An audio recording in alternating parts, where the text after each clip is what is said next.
Hold up. Wait a minute. This is Carla Renata, aka the Curvy Critic, and I shoot straight from the hip. Yeah, you know I'm always shooting straight from the hip. Let's take a trip around the curve.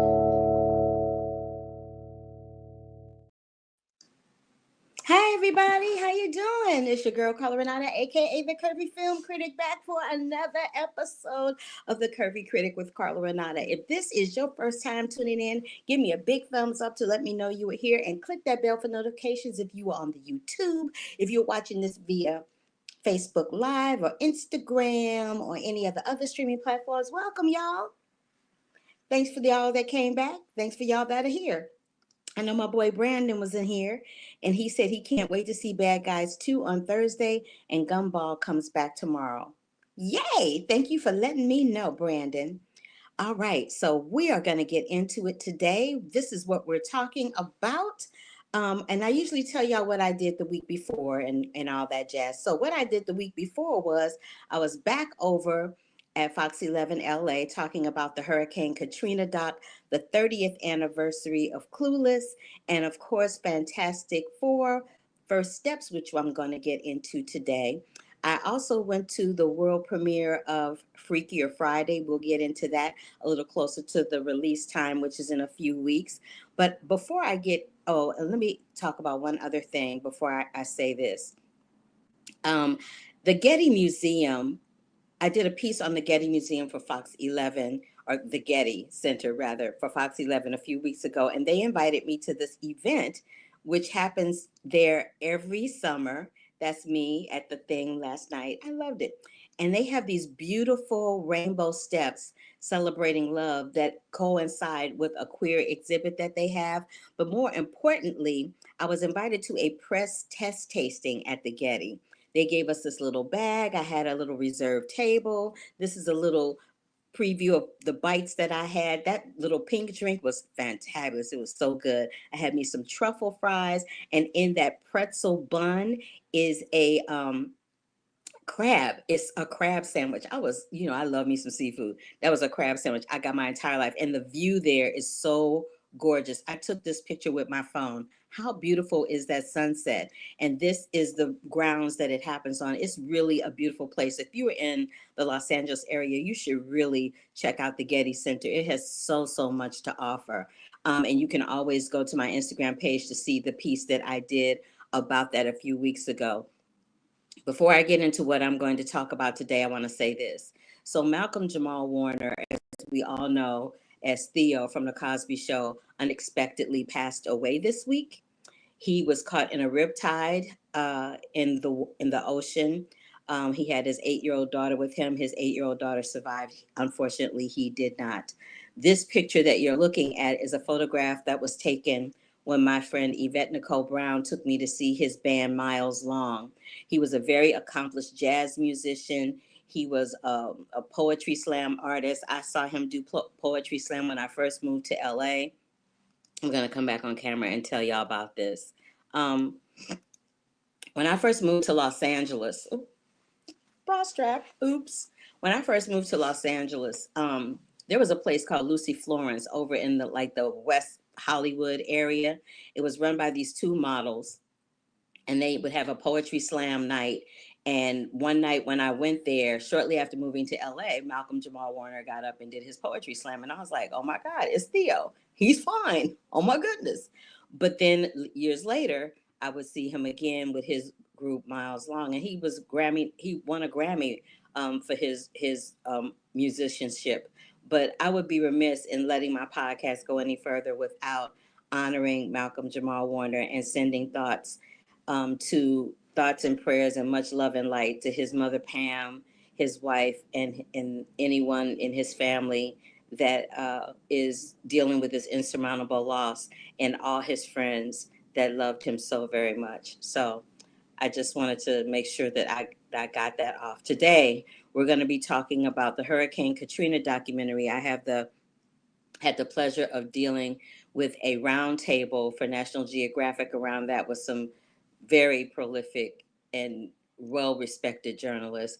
I talked to Michael J. White and his wife Gillian about the reboot of Trouble Man Fantastic Four. I'm also going to talk about My Oxford Year, which is a new film by Sophia Carson on Netflix, which is coming.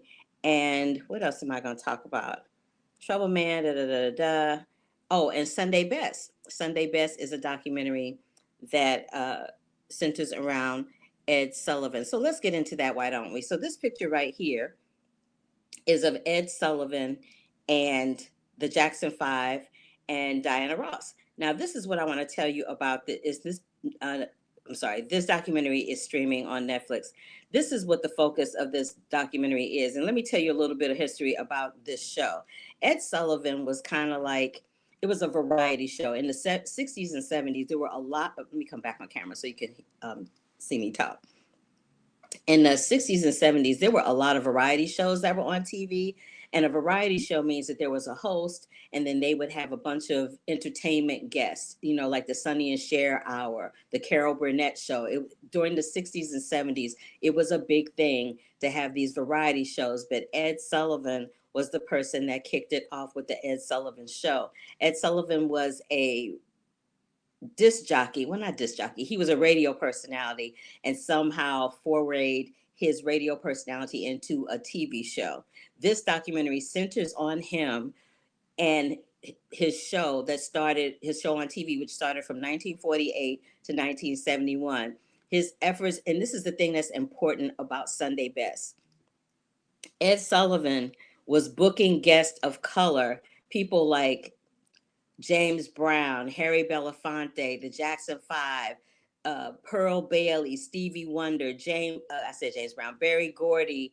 Um, I mean, the list, I could show you. The list goes on and on and on, but he was breaking barriers with booking these people.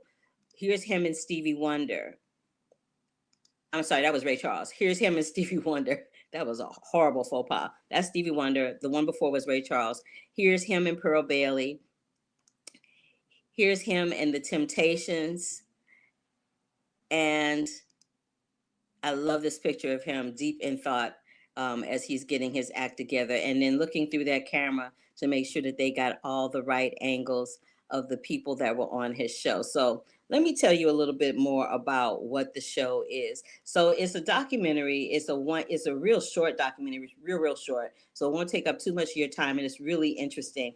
It starts with him moving into the civil rights era and how he was able to get these Black artists, the Supremes, all these people on his show when they weren't being able to be booked anyplace else that was considered mainstream media. He was that white man that made sure that these people were able to be seen. There's a lot of archival footage that is provided, and it gives you a sense of the racial climate and the racial views and attitudes of that time between 1948 and 1971.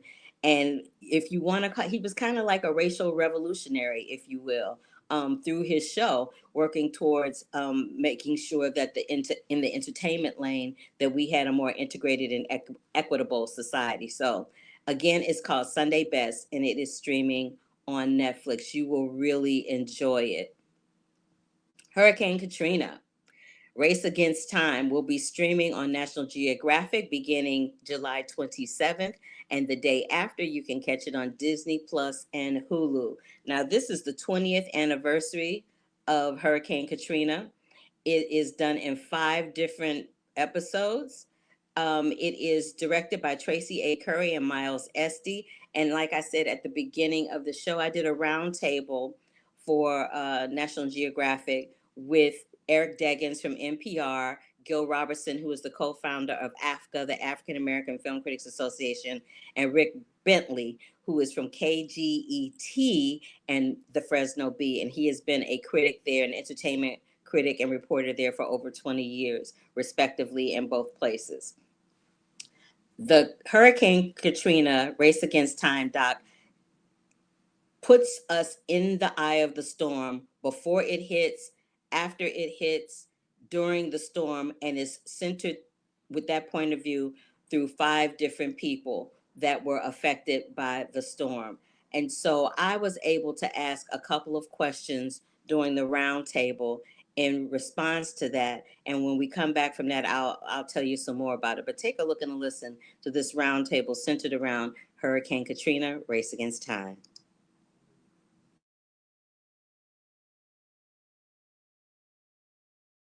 So Carla, you've been sitting watching us chew the fat for a while. What strikes you about what's going on here? What questions do you have for Tracy and Miles? I want to skip to the last episode because that was the one that really struck me. But before I do that, I just want to say that I am in awe of what you did with this project.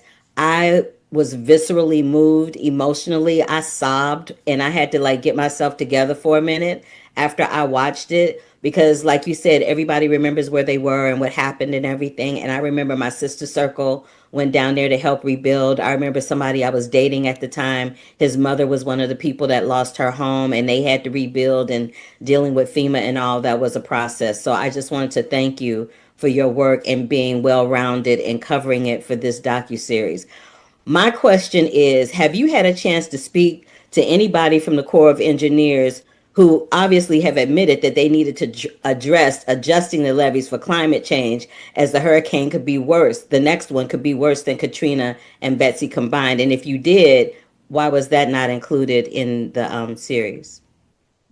No, we didn't speak to the Army Corps of Engineers. I mean, I will say that my feeling was if we have these 5 episodes and these 5 hours, who do we want to give voice in this series? And for me, this is and always has been a people's story. I was never interested in speaking to George Bush uh, or anyone with the state. We did reach out to Mayor Nagin. He was not interested in participating in the series. And, I think the mistakes that the Army Corps has made, the efforts that they've made to remediate those mistakes, the various lawsuits against the Army Corps trying to get money to restore the people in the lower Ninth Ward that failed because there's a law that does not allow the government to be sued in that way. All of those things are very well documented. So I personally didn't feel like it was necessary for us to speak to anyone in particular with the Army Corps because everything that needs to be known is sort of out there. And I don't know.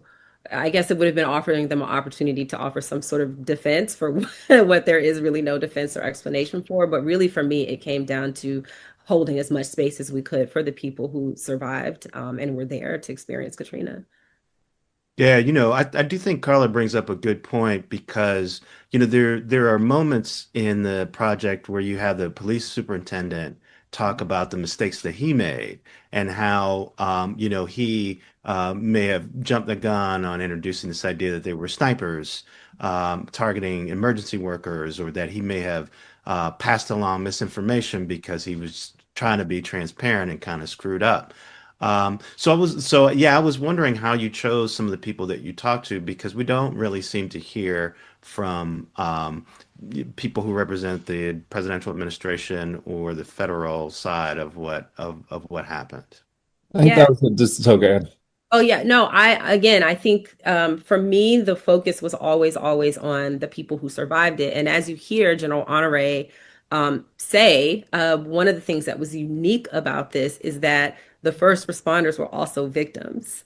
And so I considered Eddie Compass, I considered the firefighters, the police officers, all of these people who went into action with no regard for what was happening to their own homes. You hear Eddie talk about losing his own family. They also are parts of this community who were affected. And so my intention was always to treat all of these people with humanity, and like the focus was on not their title or their role, but sort of the very human emotion and experience of what this was for a lot of people. Even with General Honore, who sort of came from it from the outside, like we very intentionally did not lean into this thing that Ray Nagin says, where he's this John Wayne guy. Like we didn't introduce him with like the hero shot, like the first shot, one of the first shots you see, he's like eating a bag of grapes in the backseat of a helicopter because he too is a human being that's coming into this. So that sort of was my orientation about who really gets to kind of speak and be humanized in the story. Hmm. Carla, you look like you got something you want to say. Eric, you asked what I was exactly going to ask Tracy and Miles. I was sitting here going, "Ooh, let me get to it. Let me get to it. Let me get to it." And then But I said it. I'm and then sorry. you said it. That's all. It's all good because I got some more. So, Which one was so that though? Which question, just out of curiosity, which was your the next? quote about when Oh, you're poor okay, in got it. That last America, one. you're Got it. not free. Yeah. Because when I watched it, that it struck me like an arrow to the heart. I was like, "Ooh, that hurt. That hurt me in ways that I can't even verbally express." But I know that I was doing a little digging around, and I saw that Mayor Cantrell is talking about how in August they have all these things that they're doing to remember and recall Katrina. And I just wanted to know if you guys know of anything of or how people that experienced Katrina are trying to move forward, reflecting on this horrendous moment in their city's history. And I heard Mayor Cantrell say that they're partnering with the United Way for a day of service with the communities. They're partnering with churches to have, a moment of prayer and things like that. And if you don't know that, I was wondering if why something like that wasn't included. And I know you can't include everything. You had five, episodes. There's only so much you can do. But yeah, I just wanted to get your thoughts on that if you might. Well, just as a quick reaction, we were actually in the city on what would have been the 18th year anniversary, and did look into attending. That was sort of an idea that we had as well of attending that particular year. I mean, 18 is not usually like a year that you're like, oh, it's not a round number or whatever sort of generates buzz around that. And there was relatively muted celebration, so that was kind of the main reason we didn't. That would have been the year we could have filmed in terms of our production schedule. Um, so yeah, I'm sure there was more going on than what we found, but there wasn't at the time a big citywide event. So that I would say that was the main reason we didn't include something. We did there's some archival footage in episode 5 that is like commemorating and revisiting and town hall meetings about recovery from that, and tried to highlight some of those where we had archived to support it. But yeah, that is very interesting to hear about this year, and glad to hear that there it sounds like there's more of a concerted effort to put that on the map, and to have sort of a more citywide, like what can be done to help sort of keep that alive, and help support the people that might still be vulnerable should another storm hit. Yeah, I think for me it felt appropriate that we ended with the Mardi Gras, or Carnival as Kevin would call it, celebration, because there's this word that gets thrown around a lot about people in New Orleans, and it's resilience. And what I've heard from them is that they're kind of tired of being called that word, because it just sort of suggests this ability to kind of endure all things and bear all hardship that no human being should be burdened with. But there is something that, as much as the city has changed and as much as they say that it's not what it was, there is something that survives. I mean, you still go to New Orleans and you feel it, because it's in the people, and the people carry it with them. So for me, rather than kind of ending in, we're kind of back on Katrina and revisiting and commemorating or recognizing that moment, to me, it felt appropriate to end in this moment of the thing that endures despite all that these people went through. Because there is just something about, I mean, for my money, the people in New Orleans are just the best people. Like, I've traveled a lot, and like the people there are so great. And what it is a thing that they carry with them. And so for me, it felt more appropriate that we end on that moment of cultural recognition and this thing that kind of endures despite all of what they went through. Wow. Well, this is obviously something we could talk about for hours and hours longer, but we have run out of time.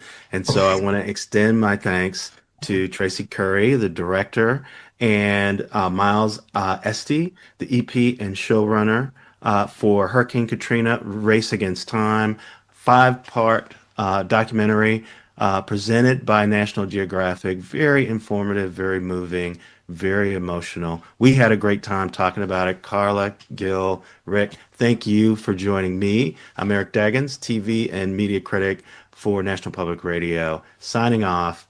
Thank you for joining us.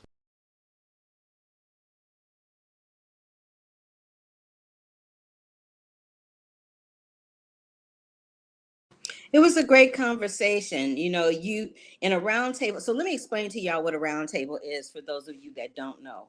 A round table is when you bring a bunch of journalists together in a room with the filmmakers and or the talent, and you're allowed maybe one or two questions in the 30 or 40 minutes that the round table happens. So I clipped out the portions where I asked a question so that you could see what the answers were to my questions. Because when I watched the 5-part series, I was really interested to know. They keep talking about the Army Corps of Engineers and how they had such an integral part in building the levees, rebuilding the levees, making sure that the levees didn't break, that there wasn't a whole lot of attention paid to that. And we addressed that in the roundtable.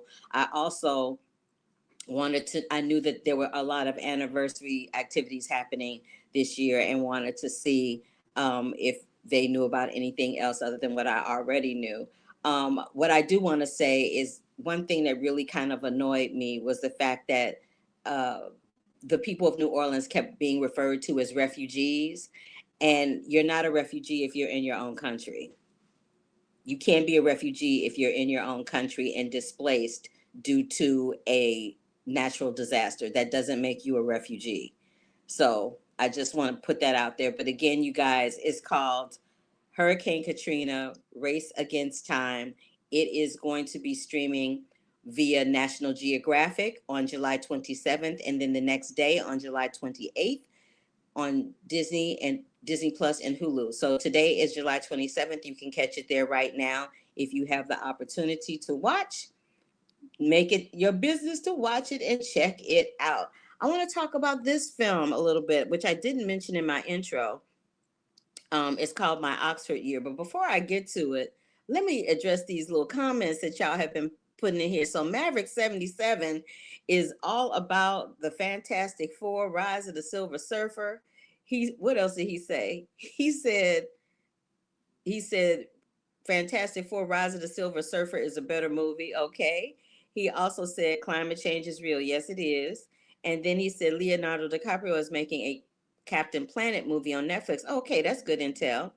That was me talking to him. Okay, so yeah, I addressed all of the comments. Let's go back to the show. All right. My Oxford Year. This will be streaming on Netflix beginning August 1st, which is in a few days. It's directed by I.M. Morris and it stars Sophia Carson, who is pictured there. This is based on a novel by Julia Whelan, which was adopted from Burnett's original screenplay. Now, when Anna, played by Sophia Carson, this ambitious young American woman sets out for Oxford University, which is in the UK, to fulfill a childhood dream, she has her life completely on track until she meets a charming and clever local played by Corey Milcreast, who probably alters both of their lives. This is the situation with this film. She meets this guy. She goes over there to study. She meets this guy. He splashes water on her, and she goes to school only to find out that the person that splashed water on her is indeed her professor. They fall in love. She finds out that he is dying from a rare blood disease and that it's terminal, and that his brother died from the same disease. And while there's no cure like chemotherapy or some kind of treatment, stem cell research can help manage the symptoms, but and potentially extend his life. But does he really want to do that? The novel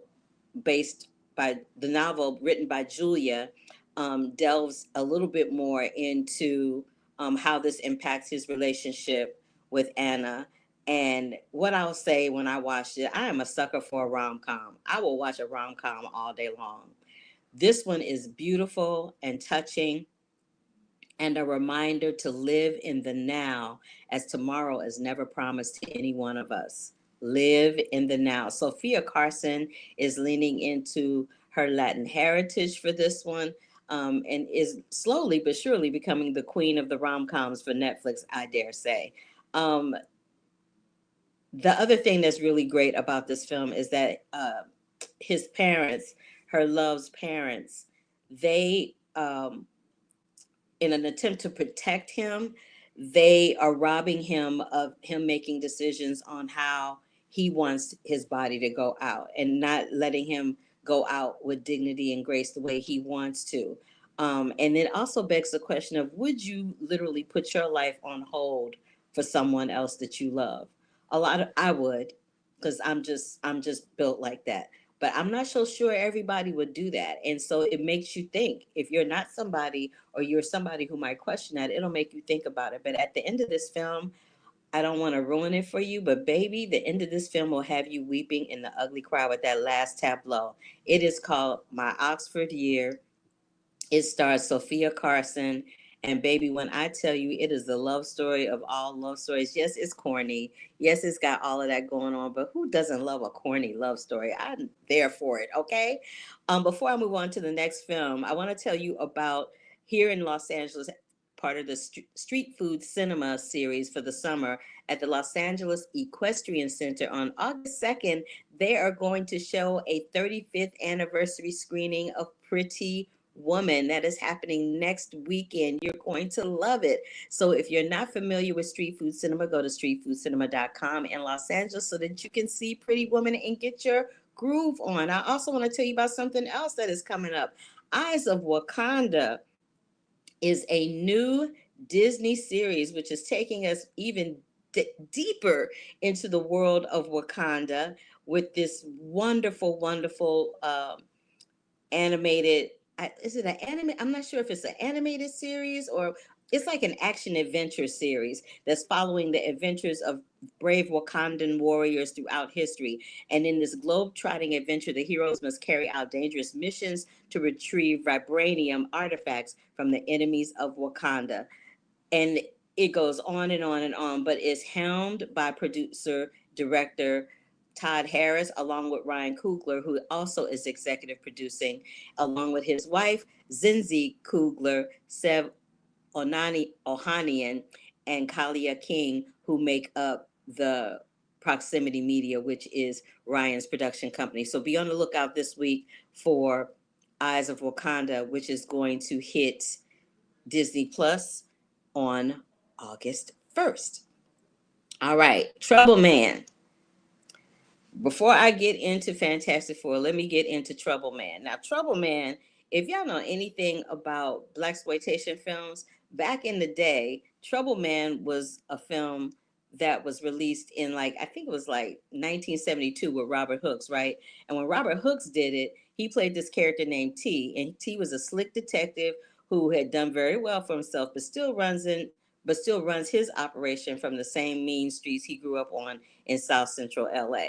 His latest case comes from the local hoods, Chalky, who is played by Paul Winfield, and Pete, who is played by Ralph Waite, who claim that someone's been robbing their dice games at gunpoint. As T searches for the perpetrator, he realizes the job is a setup.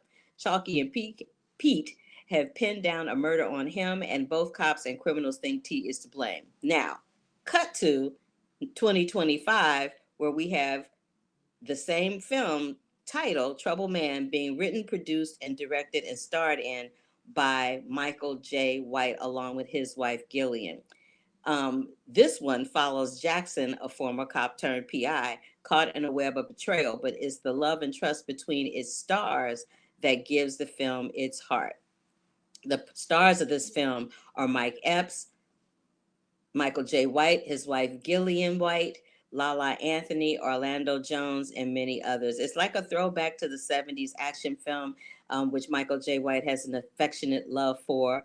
And if you like old school adventure drama movies, then you'll enjoy this one. But I did have an opportunity to sit down and speak with Michael and Gillian about Trouble Man, and I want to share that conversation with you. Here we go.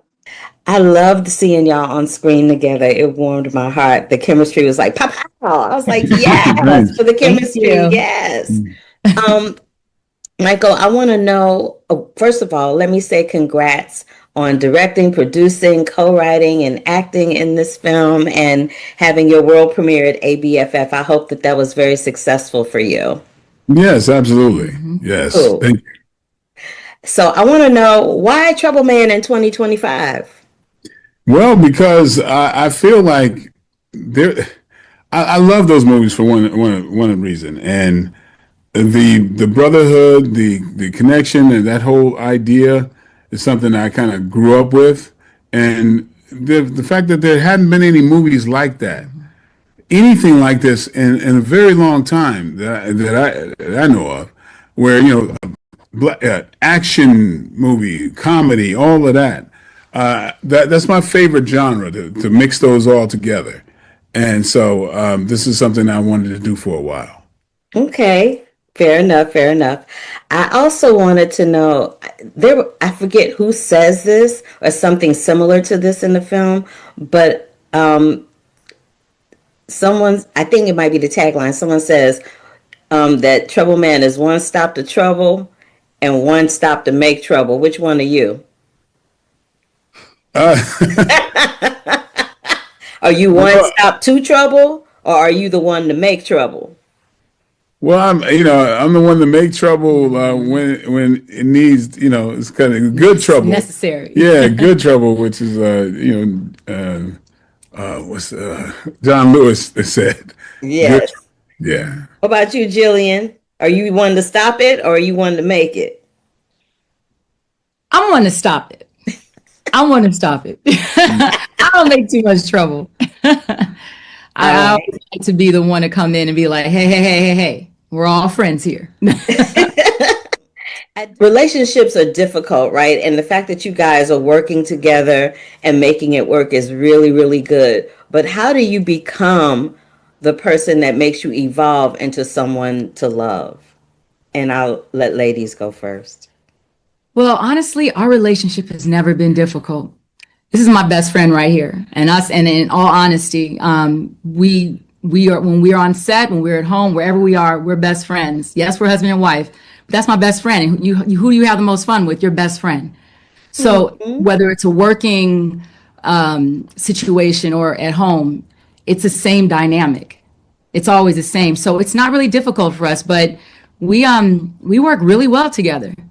We work incredible. I mean, people always ask this question like, oh, how's it like working with your wife? Do you guys have fights and issues? And I'm like, no, we have more laughter and fun times. And yeah, so, Well, I know personally for me, it's reflective in life and in the movie, because very much like the movie, she and I connected early on and then lost track of each other. And when I came back to her, I realized the work I needed to do to actually deserve her. But deep down, you can't hide from who you really are.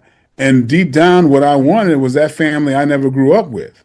And I wanted to be that father and husband that I never saw. That was deep down inside of me. And, with Gillian, that possibility was there. And she was the woman that I could make that with. A lot of the other ones, it wouldn't have. It just wouldn't have worked. But I knew I had to do work to become the man that deserved her, and I did that. You a special kind of brother. I applaud you for even admitting that you were in that place and that you needed to evolve in order to have the type of life and relationship that you wanted. That's huge. Thank you so much for just like cracking that heart open and letting the people that listen to my podcast know that, because especially for Black men, that's a big thing. It's a big thing to admit, and it's a big thing and a big hurdle to overcome. So thank you for that answer. Yeah. That was beautiful. Well, thank you, but also realize the component in that is that I had a woman that who did her work already. yeah, because you didn't get my side of the story. All right, yeah. let's get your side, girl. I'm gonna sit back. She did her work, and she was worth me becoming and evolving. And so, I don't want to get that mixed up, because there's a lot of women who think that they should be, they deserve that without doing work on themselves. So I just want to make that clear that this one was worth me, stepping up for. I love that. I love all of that. Before I go, I know that Mr. Hooks and Jim Brown and Fred Williamson were huge influences for you growing up, that also contributed to you to making this film. But in that vein, I also feel like Marvin Gaye might have had a little bit of influence on you too, because you kind of dealt with a different way to approach the soundtrack. Can you speak to that real quick before we go? Well, yeah. I mean, these men represented something that I wanted to become. Okay, uh, and without them, I don't know who I'd be. But and Marvin Gaye, of course, his talent. He was one. I mean, he was one of my favorites ever. I mean, unfortunately we couldn't we didn't acquire the rights to that song. As you might imagine, that's kind of tremendous. We didn't have that kind of budget, but but yeah, but yeah, we did what we could, and we got the help of some legends in this Yes, soundtrack we anyway. did. By the way, we got Gary Taylor, we got Keith Sweat, and backing up Keith Sweat is a man named Stevie Wonder. Stevie Oh, Wonder. a little unknown artist named Steve. Yeah, Exactly. That's part of the Trouble Man soundtrack. Which is so exciting. Yeah, we're happy to say. That is amazing. I wish I had more time to talk to you guys. This was beginning to to be a real juicy conversation for me, but that is my time. I want to thank you both, and please forgive me for mispronouncing your name at the beginning, Gillian. I didn't know. That's okay. A lot of people do that, so but it's fine. I'm Thank sure you. you're just like, you take it in stride. So thank you for being so gracious and open to that. My faux pas. And Michael, thank you so much, and congratulations on the film, you guys. You all were fabulous together. I loved watching you. Well, Thank you so much. We appreciate that. You're welcome. Bye. Bye. Okay, so remember, you guys, check out Trouble Man. It is a Samuel Goldwyn film that is videoed on demand. It stars Lala Anthony, Method Man, Michael J. White, Gillian White, Mike Epps, and Orlando Jones. All right, before I get into Fantastic Four, I just want to reiterate, please check out the Hurricane Katrina doc, which is streaming on Nat Geo right now, and tomorrow will be available on Disney Plus and Hulu. Check out Sunday Best, which is streaming on Netflix. And check out another Netflix film, My Oxford Year, which is going to drop on August 1st. Now, for the one thing that y'all have come over here to listen to me talk about, Fantastic Four. All right, let's get into it, shall we?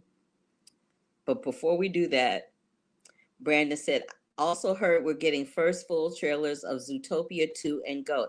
I actually saw those trailers when I was at CinemaCon earlier this year, and you will thoroughly enjoy those. All right, Fantastic Four.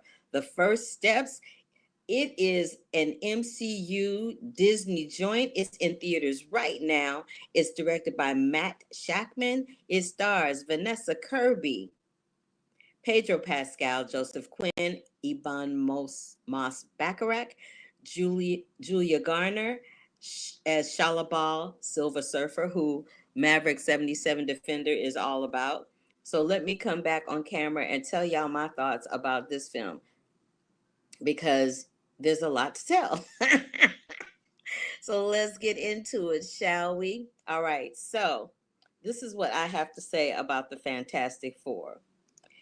I loved this movie. It was so good. And FYI, but not really, it was an hour and 55 minutes, which for Marvel movies, that is like a friggin' record, because those bad boys be like 3 hour and some change. And I'd be like, oh, is it over yet?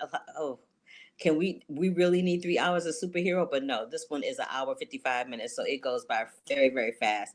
This is the first family of the MCU. Now, I remember as a kid watching the Fantastic Four as a cartoon on television, and I remember is clobbering time was like a thing. I used to love the Fantastic Four as a cartoon. That was my jam.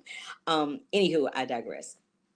So what had happened is Vanessa Kirby is playing the Invisible Woman. Joseph Quinn is playing the Human Torch. The Thing, or whatever the thing is called, is played by Iban Moss. And Mr. Fantastic is, of course, Pedro Pascal.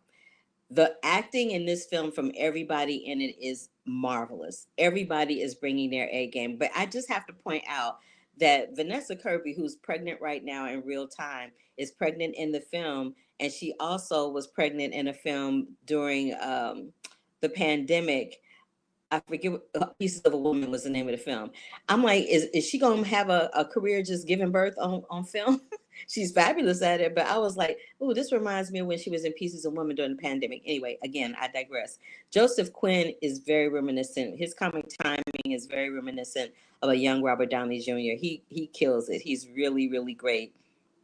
There's amazing costume and production design. It's like giving me the vibes of it's giving me Jetsons vibe. Remember the Jetsons?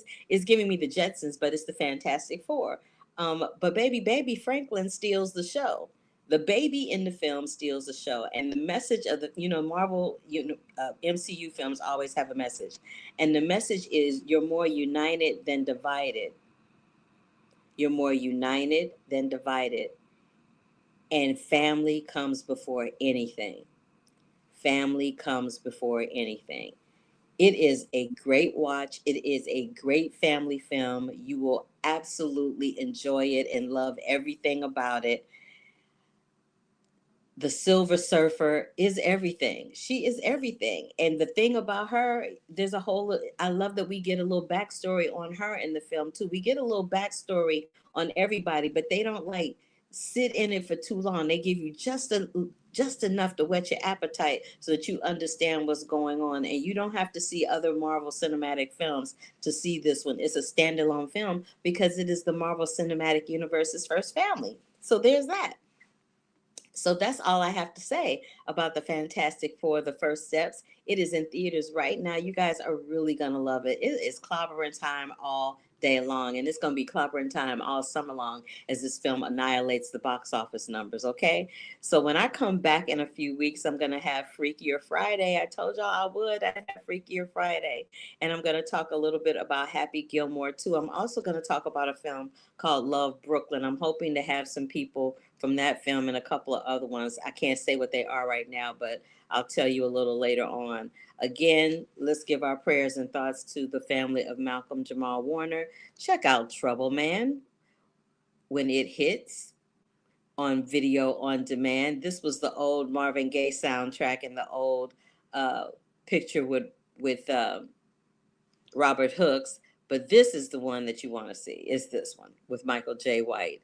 Also, the Hurricane Katrina doc, which we have talked about ad nauseum. And if you're in LA, check out the Getty Museum. It's beautiful.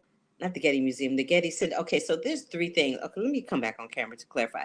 There's three things that have Getty in them. There's the Getty Museum, there's the Getty Center, and there's the Getty Villa. The Getty Villa is right off the PCH.